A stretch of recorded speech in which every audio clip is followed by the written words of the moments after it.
When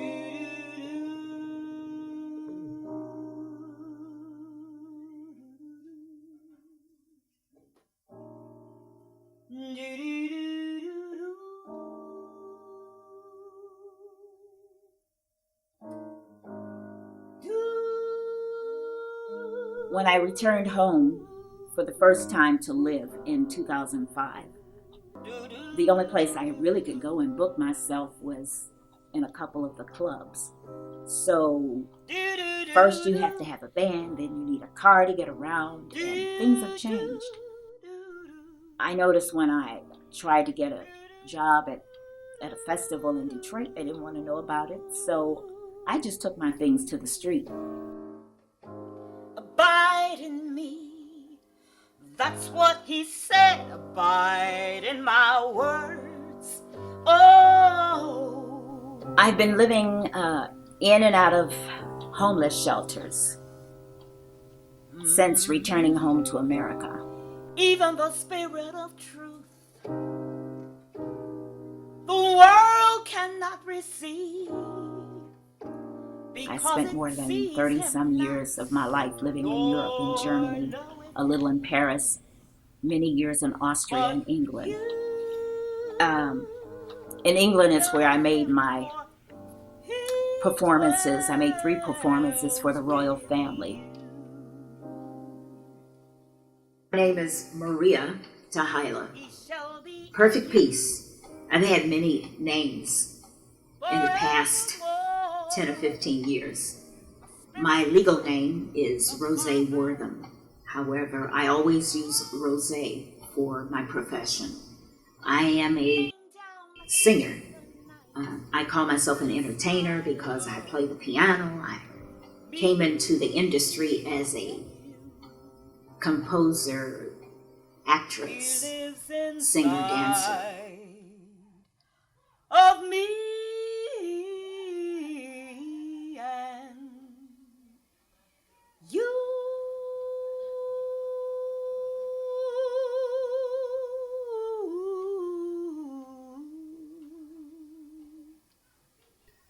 I was baptized in 1995 because I had cancer. I had lung cancer. I didn't smoke.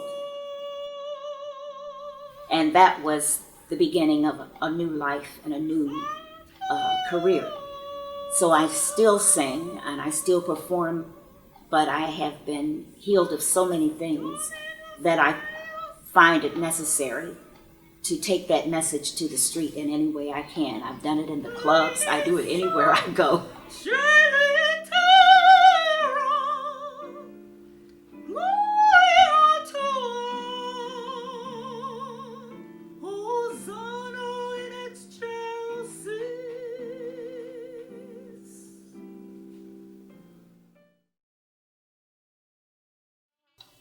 After living in the shelters a couple of times, I met wonderful singers, opera singers that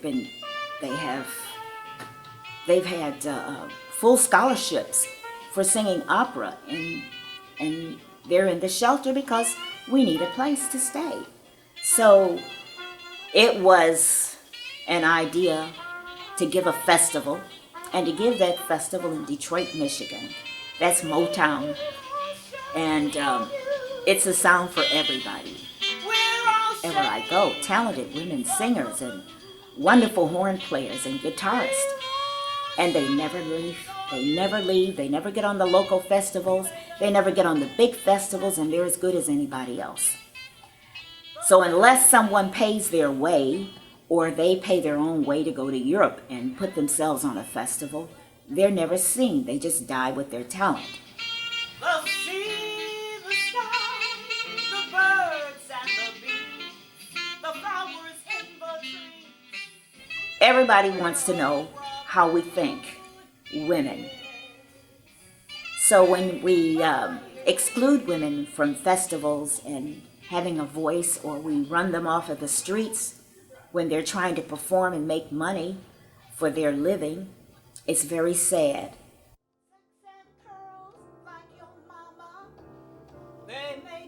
I grew up with music. Most of us grow up with music, and we all hear the first rhythm is the heartbeat of our mother.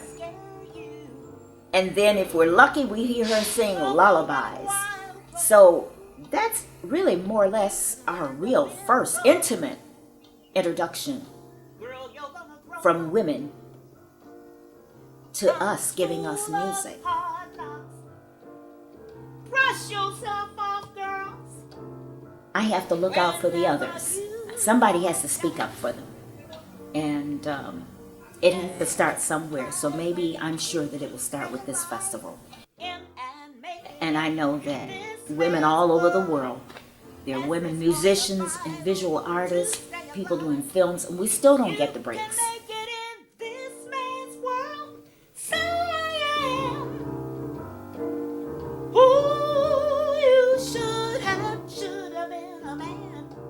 This is why I need funding to support and to encourage the women to come out with their instruments and perform for this 3-day event. They need hotel costs, they need food, and transportation from their hotel to this theater where it's going to be in Detroit, Michigan.